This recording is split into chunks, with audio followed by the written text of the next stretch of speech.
Hola, mi nombre es Claudia. Bienvenidos a mi canal. Antes que nada quiero mencionar que cuando decidí crear este canal no tenía la intención de dedicarme a hacer este tipo de videos y que este video es una especie de experimento y realmente no sé si haré otros videos de este tipo o si este será el único. Quise tomar para ello una temática que me fuera cercana y querida. Y qué mejor que hablar de uno de mis escritores favoritos y de dos de sus obras más conocidas y queridas por mí. También quiero aclarar que no soy una experta en literatura y que mucho del contenido para este video lo recolecté de otros sitios junto a opiniones mías como lectora común. Así que sin más, comencemos. Michael Ende nació en una ciudad alemana cuyo nombre me es imposible pronunciar. Fue único hijo de Edgar Ende y de su esposa Louise. Creció dentro de una familia de escasos recursos, mientras Alemania se hallaba sumida en el movimiento nacionalista y padeció, por supuesto, la tragedia de la guerra, cuya marca reafirmaría el anhelo por la belleza, la humanidad y la armonía tan presentes en su obra. Su padre Edgar sería una importante e influyente figura en la obra de su hijo, tanto así que colecciones de cuentos como El espejo en el espejo estarían estrechamente inspiradas en la obra pictórica de su padre, un pintor surrealista cuya obra fue catalogada por los nazis como degenerada y por lo tanto se le prohibió seguir pintando, obligándolo a ejercer como masajista. Pero el padre de Michael nunca dejó de pintar a escondidas. Su familia era bastante mal vista durante el nazismo. Estuvo vinculada a la bohemia de Schwabing y Michael creció rodeado de pintores, escultores y escritores, embebiendo de corrientes filosóficas y artísticas y recolectando elementos fantásticos con los cuales desarrollaría su obra posterior. Michael estudió humanidades por 4 años antes de decidir convertirse en actor. Transitó por variedad de empleos, incluido crítico de cine y guionista de espectáculos de variedades. Se instaló finalmente en Múnich e intentó dedicarse a la escritura, sin mucho éxito en un principio. Cuando estaba al borde de la quiebra, sucedió un milagro. Una novela infantil que había logrado hacer publicar con mucha dificultad ganó el Premio Alemán de Literatura Infantil y Juvenil. La obra en cuestión era Jean Botón y Lucas el Maquinista. Desde un principio, la obra de Ende tuvo fuerte oposición de la crítica. Era una época donde la literatura fantástica era considerada literatura de evasión y esto iba en contraposición con la reivindicación del realismo más absoluto imperante en los años 60, donde solo se consideraba verdadera literatura los libros didácticos o de crítica social. Es así como Michael tuvo que justificar su literatura ante la crítica hasta el cansancio. Es bueno destacar que Michael solía decir que a la hora de escribir él no hacía distinción entre literatura para niños y adolescentes y literatura para adultos, ya que él consideraba no haber cambiado mucho al crecer. Decía que su literatura era precisamente para adultos, porque eran estos quienes realmente lograrían comprenderla en toda su magnitud, y cita ejemplos como el de los hombres de gris en Momo, donde expresa que quién es mejor que los adultos para entender a los hombres de gris que intentan robarse nuestro tiempo. Michael Ende se muda entonces a Italia con su primera esposa, huyendo del constante acoso intelectual al cual se hallaba sometido al tener que justificar su trabajo ante la crítica constantemente. Fue allí donde nació Momo, o la extraña historia de los ladrones del tiempo y de la niña que devolvió el tiempo a los hombres, publicada en 1973, ganando igualmente el premio a literatura infantil y juvenil alemana. Momo cuenta la historia de una niña que un día aparece de la nada en lo que parece ser un anfiteatro romano, para asombro de los lugareños, gente pobre y de escasos recursos económicos. Momo no parece tener padre ni lugar de origen en específico, o al menos uno que ella pueda recordar. Solamente recuerda haber estado en algún momento en una especie de orfanato al que no quiere regresar. Sin embargo, se gana la simpatía y el cariño de los lugareños, quienes deciden cuidar de ella entre todos mientras vive instalada en el anfiteatro.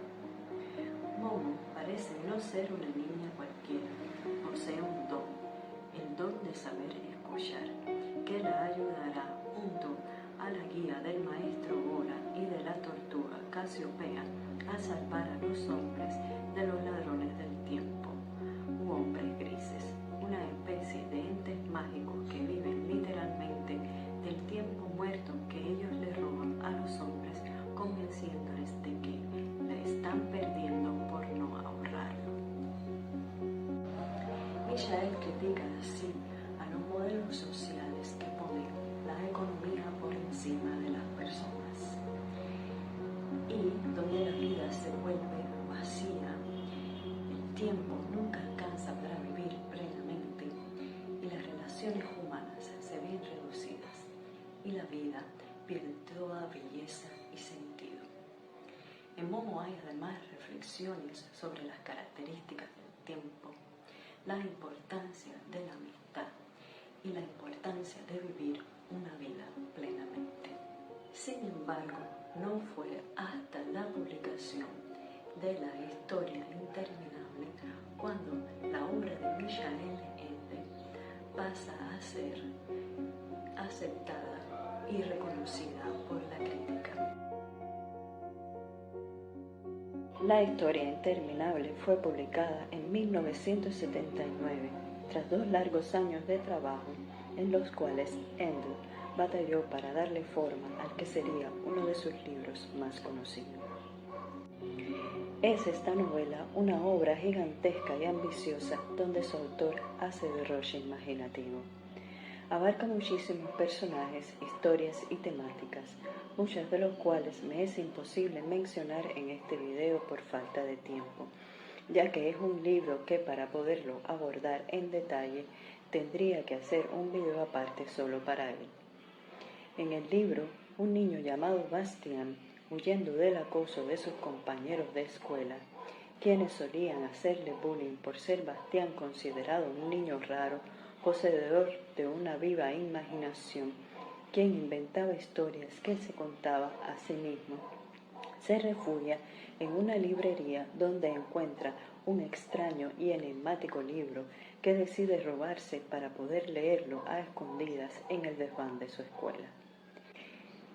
El libro se llama La historia interminable y en cuanto Bastián abre sus páginas se encuentra sumido en la historia del niño héroe Atreyu, a quien se le ha encomendado encontrar la cura para la emperatriz infantil, soberana del reino de fantasía. La historia interminable se divide en 2 partes. Una primera parte que narra las aventuras de Atreyu en su búsqueda y una segunda parte en la cual Bastián, luego de darle un nuevo nombre a la emperatriz de fantasía y salvar así el reino, es absorbido por este mundo fantástico y se le encomienda su reconstrucción con la ayuda del Aurin, un amuleto con el poder de cumplir todos los deseos, lo cual, como es obvio, lo convierte en un arma de doble filo. Y aquí está un punto importante de la historia de Bastián en el reino de fantasía. Es Bastián un niño gordito, solitario, con baja autoestima y con una notable carencia de afecto. El deseo de ser diferente a como es para poder ser amado por los demás lo lleva a su propia perdición. Mientras más deseaba ser más fuerte, más guapo, más valiente, más admirado, más amado, más se iba perdiendo a sí mismo hasta no quedar de sí mismo ni su propio nombre. Pero vuelve a encontrarse a través de la amistad de Atreyu y de su dragón de la suerte, y a través del amor reencontrado para su padre. Es esta, por supuesto, una historia de crecimiento. merecimiento. El éxito de la historia interminable le valió a Michael Ende finalmente el reconocimiento de la crítica. La novela superó todas las expectativas, siendo leída no solo por niños sino también por adultos, llevando a cuestionar el concepto de literatura juvenil que se tenía hasta entonces, mientras grupos pacifistas iban a manifestaciones con el libro bajo el brazo. Fue así como llegó la tan polémica adaptación cinematográfica, de la cual poco voy a hablar también por falta de tiempo, pero que forma parte indiscutible de las memorias infantiles de toda una generación y a la cual esta servidora, como muchos otros niños, le deben el haber llegado a la obra de Michael Ende. Aún así, luego de acercarme a la obra literaria como adulto, puedo entender en parte por qué Ende odió a muerte esta adaptación, al punto de hacer que su nombre fuera retirado de los créditos. Fue este libro uno de los más amados por su autor, en el cual trabajó y convivió con Bastián durante el tiempo de germinación de la obra. Es Ende en parte Bastián, y es fantasía el mundo que creó apoyado en su padre, como delata, según una opinión, una de las historias de El espejo en el espejo, donde un niño y un mago buscan un refugio y el mago le dice al niño que si no lo encuentran, lo creará.